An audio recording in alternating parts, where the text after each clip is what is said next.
All right, so what's up, YouTube? Baseball Card Well, Junkies TV, Tops 85 401 here. and Titanic Taters way down here. And we got a special guest today, Mr. Aaron 619. There we go, guys. So we're gonna do a little interview with Aaron today. So I'll get started here. So Aaron, I know a lot of people that watch our videos watch your videos, but just in case they're not familiar with you, why do you collect cards? What is it that you like about the hobby? Everything in general. I mean, one specific thing that I really enjoy about collecting is the educational part of it. I mean, that's everything for me. Being that I'm a vintage collector, there's a lot of meaning, with some of these cards. Like, my whole collection is based around the Negro leagues, which I mentioned in the past in some of my other videos, that my parents were big Negro league and artifact collectors.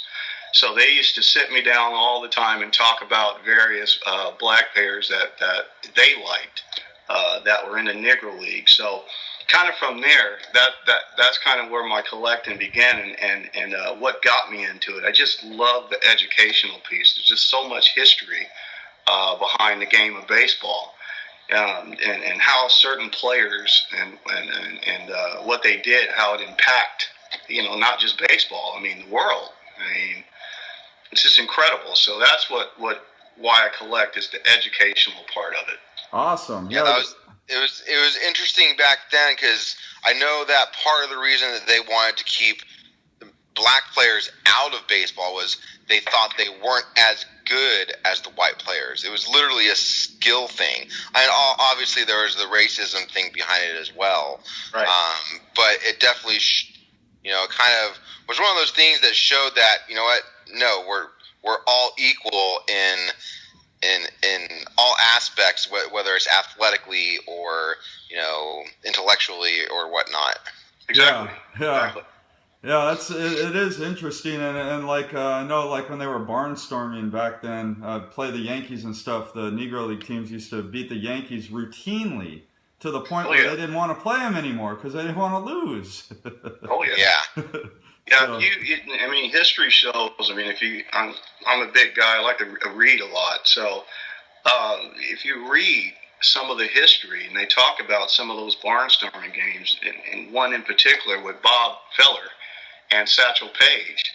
Bob Feller said himself, man, that Satchel Paige was one of the most incredible pitchers he's ever seen. And those guys, they used to go head up.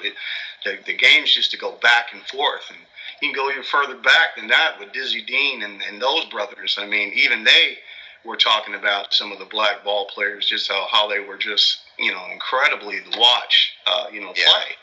Yeah. And we learned, man, that some guys' wings are just too bright, man, to keep away. It was inevitable. Big time. It's true. Big time. All right. So on to our next question for you. This one's going to be a real doozy. So how do you collect cards? And kind of as an extension of that, how do you choose to organize your collection? Well, how I collect cards really is just, for me, I would say I'm not a big grader type of guy. I mean, for me, it's not about the money. I don't necessarily go out and go buy the most expensive card. I'm not one of those type of collectors. I can find the same value in something like this. I mean, I show this as an example. This would be considered a common in the set. This is a 1976 Mike Norris. I have that card. That's a great card. To an average collector, they'll be like, well, what is that? It has, it's not a player that's talked about. But for me, and again, this goes back to the history, this is how I collect. I find these guys in the 10-cent, 5-cent box. And Mike Norris, an example of that, they might not know that this guy had over 20 wins. I mean, he was a dominant pitcher, back then. So, again, that's how I collect, man. The history drives me. I don't let the money drive me. I let the history drive me. And that's awesome. What I do. When I walk in a card shop, I'm trying to find those commons, man, because that's where it's at for me. Sometimes those 5-10 cent cards are gems in a diamonds in a rough for sure. Yeah, Absolutely. and then obviously you have that card in a top loader. Do you utilize binders, or are you primarily a top loader magnetic guy? I'm not a big binder guy. To be honest, I probably own maybe 2 binder sets, and those are recent put-togethers based on Nate's collection. He inspired me to get a binder together. So I'm not a big binder guy. Usually, what I'll use is just top loaders and screw downs. My favorite are screw downs. I mean, I love these out of Pro Mode. Pro Mode's like my favorite. Screw down or that's a beautiful card, by the way. Oh, I love this card right here. This is, again, one of those cards, man. This is Paul Casanova, man, one of the dominant Negro League players that made it to the majors. So, again, here it is, man. I mean, I walk in here and this card right here, it's in beautiful shape, man. Would you believe I paid less than $1 for this? That's hard to believe for a classic card Less like than that. And it has so much history to it. I mean, it's just incredibly what this man had to go through to get to Major League Baseball. So, Yeah, So, you definitely do you are only- the expert with the Negro League players. It's always fun. I love watching your videos. I always learn new things when I watch your videos. So So do you only collect Negro League players that made it to the majors? Is that kind of the spotlight of your PC? no, not Collected at all. all. I collected all. Anything that has to do with the Negro Leagues. I'm trying Probably to... some obscure stuff around that. Yeah, back there in the really is. Like I said, my parents, they had some memorabilia that I had that was passed down to me from my parents. Some, old baseball gloves that was actually used in the Negro Leagues, and baseball that were signed by various Negro League players. wow, that's cool. Mm-hmm. Nice. Yeah. So There's also other things too. Like I have some here's a buckle nil. Here's a nice autograph here. whoa, that's sweet. Can you guys see that? Yeah, I can see that. That's Card. awesome. Yeah, he always had like that's awesome. It shows him in the Grays uniform. Oh man. Is that like a TCMA card or? No, remember the old front row? Oh, The okay, front row nice. card? Yeah, that's an incredible autograph, man. That's one of my favorites in my collection. Wow, that's cool. Right. Yeah. Here's another one too. Let me show you guys this one. Now, a lot of people won't be familiar with this guy, but this is actually my favorite card, one of my favorite cards in my collection. And this guy was a huge Negro League player that was dominant in the Negro Leagues and came into the Major League. Didn't have a long Major League career, but make no mistake, this guy was a big-time pitcher. This is the first black pitcher in MLB. A lot of people don't know that. A lot of people think that Satchel Paige was the first. Dan Bankhead was the first black pitcher. Not only was he the first black pitcher, but he was the first black pitcher to pitch and hit a home run in the same game. Wow, This guy was absolutely incredible. that's awesome.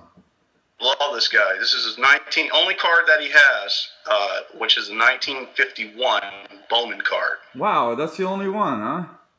That's it. I guess he only pitched one season.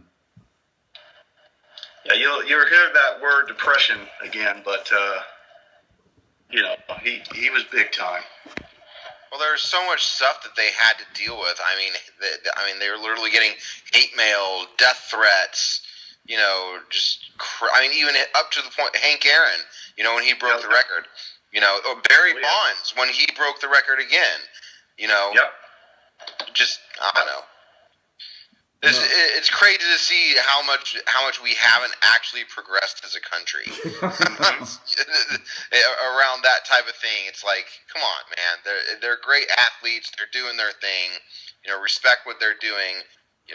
Race just has nothing to do with it whatsoever. Yeah. Well, you touched on something, Eric, and that's important, man, because again, back then, when you're talking about these different players like this, for them to be on a card is just absolutely extraordinary because, you talk about the racism, man, and this is this is where we were going. It was inevitable, man. It was going to happen.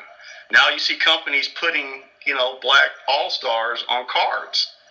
And you just, it was unheard of, man. It was unheard of, for that to happen. So, Yeah, I think that's what drives me, brothers. Yeah. That's what drives That's a good drive there. So we've kind of covered the question that we were going to ask. What are your PCs? I mean, I know you collect some other guys other than the Negro League players, where you're more kind of more of a PC specific player. Who are those guys? Like, as far as Hall of Famers. Sheffield is the one guy that I really, really PC. I mean, that if there was one person that I just have a ton of stuff of, would be Gary Sheffield, and I probably have I want to say maybe about 400, maybe 400 to 500 different Sheffield cards. I didn't get a lot of his base cards. The cards that I more or less went after was some of his, rare short print cards. Sure. His refractors, those different parallels that the companies came out with. This is a recent addition that I've added here. And, that is beautiful. Oh, that was that. This 97, 96, 97, 98 Donruss signatures. Yeah. Yeah, this is the century mark. This one was a short print parallel that was out of 100. I mean, the rarity of this is just incredibly tough to get. So I was really stoked to add that one to the collection. But this is the kind of things that I did with Sheffield.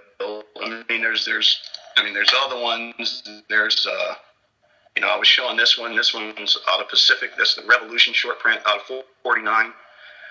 There's some other ones. This is a parallel out of Topps Gold. This is the red label. These ones were short printed out of 100. Love those 90s. Tough to find 90s cards. Those are beautiful. Yeah. Then this is a rookie card. This is this Tiffany rookie. That's sweet. Right here. So. Nice. I would say Sheffield is, definitely the player PC